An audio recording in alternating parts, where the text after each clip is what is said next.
এই যে 1000-2000 লোক টোকায় নিয়ে আসবো, আমরা বাড়িতে বাড়ি থেকে টোকায় নিয়ে আসবো, মাটির তলে ঢুকলে সেখান থেকে বের করে নিয়ে আসবো।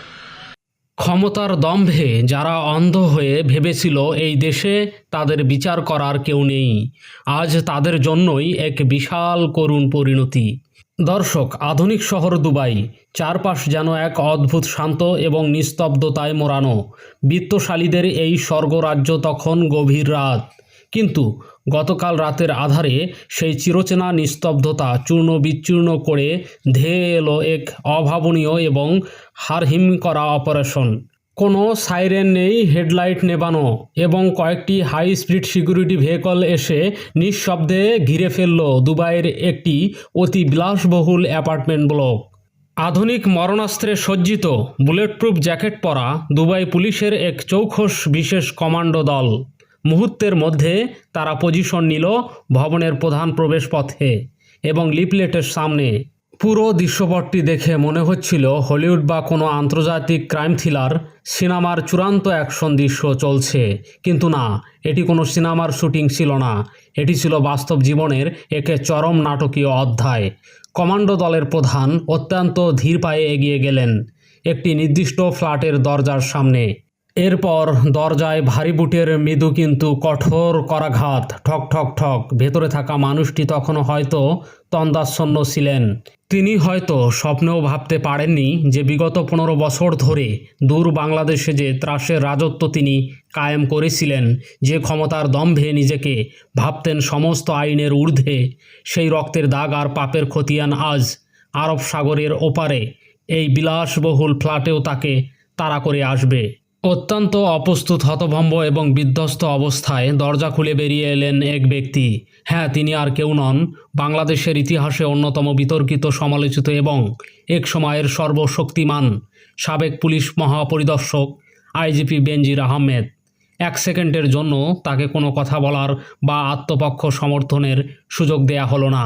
চোখের পলকে দুবাই পুলিশের কমান্ডোরা তার 2 হাত টেনে এনে পরিয়ে দিলেন আন্তর্জাতিক পুলিশ সংস্থা ইন্টারপোলের সেই লৌহ কঠিন হাতকড়া। ক্ষমতার মনসদ থেকে ছিটকে পড়া এক সময়ের এই প্রভাবশালী আইজিপির অহংকার মুহূর্তেই ধুলোয় মিশে গেল যখন তাকে অপরাধীর মতো টেনে নিয়ে যাওয়া হলো দুবাইয়ের একটি অন্ধকার থানা হাজতের দিকে। দুর্নীতি দমন কমিশন দুদক এর দায়ের করা একটি মেঘা মানি লন্ডারিং এবং অবৈধ সম্পদ অর্জনের মামলার প্রেক্ষিতে আন্তর্জাতিক পুলিশ সংস্থা ইন্টারপোলের সহযোগিতায় এই রুদ্ধশ্বাস অভিযান পরিচালনা করেছে দুবাই পুলিশ।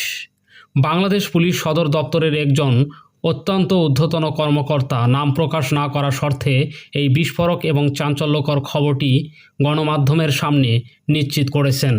সংশ্লিষ্ট সেই উচ্চপদস্থ কর্মকর্তা জানান, গত 12 জুন দুবাই কর্তৃপক্ষের কাছ থেকে একটি অফিসিয়াল ও অত্যন্ত গোপনীয় চিঠি ঢাকা পুলিশ সদর দপ্তরে এসে পৌঁছায়, যার মাধ্যমে বাংলাদেশ সরকারকে আনুষ্ঠানিকভাবে এই হাই প্রোফাইল গ্রেপ্তারের বিষয়টি অবহিত করা হয়েছে।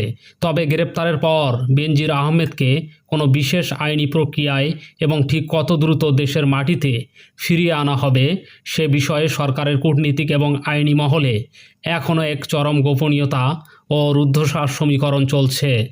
বন্দি বিনিময় চুক্তি নাকি ইন্টারপোলের বিশেষ চ্যানেল, কোন পথে তাকে আনা হবে তা নিয়ে চলছে চুলচেরা বিশ্লেষণ। কিন্তু কে এই বেনজির আহমেদ, আর কি তার সেই অপকর্মের খতিয়ান যার কারণে আজ বিদেশের মাটিতে তাকে এভাবে চোরের মতো হাতকড়া পড়তে হলো? বেনজির আহমেদের উত্থান ও পতন যেন এদেশের পুলিশি ব্যবস্থার রাজনীতিকরণের সবচেয়ে কুৎসিত ও কলঙ্কিত এক জীবন্ত দলিল। ঢাকা বিশ্ববিদ্যালয়ের ইংরেজি সাহিত্যের এই ছাত্র একসময় সিভিল সার্ভিসে যোগ দিয়ে পুলিশের ইউনিফর্ম গায়ে জড়িয়েছিলেন, কিন্তু ক্ষমতার মোহে তিনি যেন ভুলেই গিয়েছিলেন তার পেশাগত শপথের কথা, দেশের সংবিধানের কথা। 2015 থেকে 2020 সাল পর্যন্ত দেশের elite force rapid action battalion র্যাবের মহাপরিচালক এবং পরবর্তীতে 2020 থেকে 2022 সাল পর্যন্ত দেশের 28তম আইজিপি হিসেবে দায়িত্ব পালন করেন তিনি। এই দীর্ঘ সময়ে তিনি নিজেকে আইনের সেবক হিসেবে নয়, বরং পরিণত করেছিলেন সাবেক স্বৈরাচারী শেখ হাসিনা সরকারের এক বিশ্বস্ত, অনুগত এবং নৃশংস দজ্জালে। মানবাধিকার লঙ্ঘন, বিচার বহির্ভূত হত্যাকাণ্ড বা তথাকথিত ক্রসফায়ার এবং রাজনৈতিক বিরোধী দল ও সাধারণ নাগরিকদের গুম করার এক বিভীষিকাময় সাংস্কৃতিক কায়েম করার মূল কারিগর ছিলেন এই বেনজির আহমেদ। বিদেশি বিভিন্ন মানবাধিকার সংস্থার পরিসংখ্যান অনুযায়ী তার আমলে একক বাহিনী হিসেবে র্যাবের হাত ধরে শত শত তরুণ ও রাজনৈতিক কর্মী নিখোঁজ হয়ে যান, যাদের অনেকের সন্ধান আজও মেলেনি। মায়ের কোলে ফেরেনি সন্তান, স্ত্রীর কাছে ফেরেনি স্বামী। আর এই পৈশাচিক ও বর্বরচিত কর্মকাণ্ডের অখাট্য প্রমাণের ভিত্তিতেই 2021 সালের 10ই ডিসেম্বর মার্কিন যুক্তরাষ্ট্র মানবাধিকার লঙ্ঘনের গুরুতর অভিযোগে বেনজির আহমেদের ওপর কঠোর আন্তর্জাতিক নিষেধাজ্ঞা জারি করে। স্বৈরাচারের লাঠিয়াল হিসেবে কাজ করতে গিয়ে তিনি এতটাই অন্ধ ছিলেন যে সেই নিষেধাজ্ঞার পরও তার দম্ভ বিন্দু মাত্র কমেনি। তিনি উল্টো গণমাধ্যমে এসে বিভিন্ন সময় উপহাস করেছেন, কিন্তু পর্দার আড়ালে বেনজির আহমেদ কেবল রক্তপাতই ঘটাননি, ক্ষমতার চরম অপব্যবহার করে গড়ে তুলেছিলেন এক বিশাল ও অবিশ্বাস্য দুর্নীতির সাম্রাজ্য। গণমাধ্যমের অনুসন্ধানে যখন প্রথম বেনজিরের ঘরে আলাদিনের চেরাক এবং বনের জমিতে বেনজিরের রিসোর্ট শিরোনামে অনুসন্ধানী প্রতিবেদন প্রকাশ পায়, তখন পুরো জাতি শিউরে উঠেছিল। একজন সরকারি চাকরিজীবী কিভাবে এত হাজার হাজার কোটি টাকার মালিক হতে পারেন তা ছিল কল্পনাতীত। দুর্নীতি দমন কমিশন দুদকের চূড়ান্ত চার্জশিট এবং সাম্প্রতিক আদালতের নথিপত্র অনুযায়ী বেনজির আহমেদ তার ও তার পরিবারের নামে 11 কোটি 4 লাখ টাকারও বেশি অজ্ঞাত আয় বহির্ভূত এবং অবৈধ সম্পদ অর্জন করেছেন, যা কেবল প্রাথমিক কাগজপত্রেই মিলেছে। তবে এর বাইরেও তিনি ও তার পরিবার প্রকৃতপক্ষে কয়েক হাজার কোটি টাকার স্থাবর অস্থাবর সম্পত্তির মালিক বলে বিভিন্ন গণমাধ্যমে তথ্য প্রমাণ রিপোর্ট প্রকাশিত হয়েছে। দুদকের কাছে দাখিল করা সম্পদের বিপরীতে তিনি অত্যন্ত চতুরতার সাথে বিপুল তথ্য গোপন করেছিলেন। তিনি নিজের স্থাবর সম্পদ দেখিয়েছিলেন 6 কোটি 45 লক্ষ টাকা, কিন্তু দুদকের গভীর তদন্তে বেরিয়ে আসে তার নামে আসলে 7 কোটি 52 লাখ টাকারও বেশি স্থাবর সম্পত্তি রয়েছে। একইভাবে 5 কোটি 74 লাখ টাকার অস্থাবর সম্পত্তির ঘোষণা দিলেও বাস্তবে তার নামে 8 কোটি 15 লাখ টাকার ওপরে অস্থাবর সম্পদের অখাট্য প্রমাণ মিলেছে। এই বিশাল ও অবৈধ কালো টাকা তিনি সেফ দেশের ব্যাংকে ফেলে রাখেননি। তদন্ত কর্মকর্তারা নিশ্চিত করেছেন যে বেনজির আহমেদ ক্ষমতার দাপট দেখিয়ে দেশের বনের জমি, আবাদি জমি ও সাধারণ মানুষের জমি জোরপূর্বক দখল করে বিলাসবহুল রিসোর্ট বানিয়েছেন। শত শত বিঘা জমি কেনার পাশাপাশি অবৈধ উপায়ে উপার্জিত কোটি কোটি টাকা আন্তর্জাতিক রুটের মাধ্যমে হুন্ডি বা মানি লন্ডারিং করে দুবাই, সিঙ্গাপুর, অস্ট্রেলিয়া সহ বিভিন্ন দেশে পাচার করেছেন। আর এই অর্থ পাচার ও জালিয়াতি মামলার জের ধরেই গত 3 মে ঢাকার বিশেষ জজ আদালত 5 তার বিরুদ্ধে আনুষ্ঠানিক অভিযোগ গঠন করে বিচার শুরু করে এবং তার আগেও গত 8 মার্চ দেশের আদালত তার বিরুদ্ধে একটি মেগা আন্তর্জাতিক গ্রেপ্তারি পরোয়ানা জারি করেছিল। সেই পরোয়ানার ভিত্তিতেই ইন্টারপোল তার ওপর রেড নোটিশ জারি করার প্রস্তুতি নিচ্ছিল এবং অবশেষে দুবাইয়ে তিনি ধরা পড়লেন।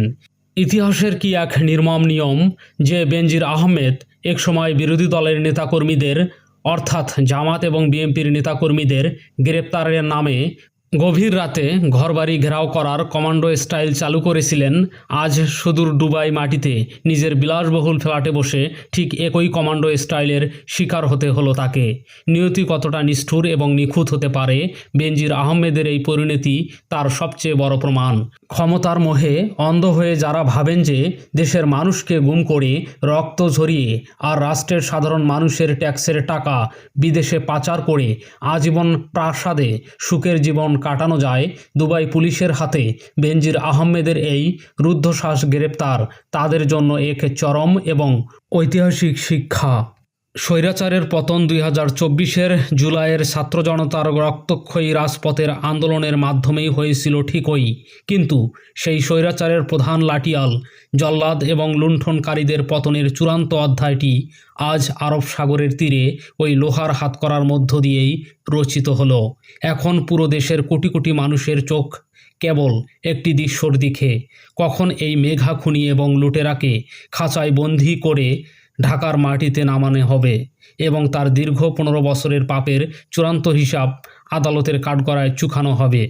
প্রিয় দর্শক, বাংলাদেশের ইতিহাসে এই প্রথম কোনো সাবেক আইজিপিকে বিদেশের মাটিতে এভাবে আন্তর্জাতিকভাবে গ্রেপ্তার হতে হলো।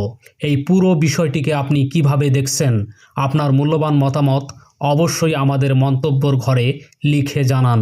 আর এই চ্যানেলে যদি আপনি আজ নতুন হয়ে থাকেন, তবে দেশের এমন সব চাঞ্চল্যকর এবং অন্তরালের খবর সত্যতা জানতে চ্যানেলটিকে এখনই সাবস্ক্রাইব করুন এবং পাশে থাকা বেল আইকনটি বাজিয়ে রাখুন, যাতে আমাদের পরবর্তী যে কোনো গুরুত্বপূর্ণ ভিডিওর নোটিফিকেশন সবার আগে পৌঁছে যায় আপনার কাছে। ধন্যবাদ।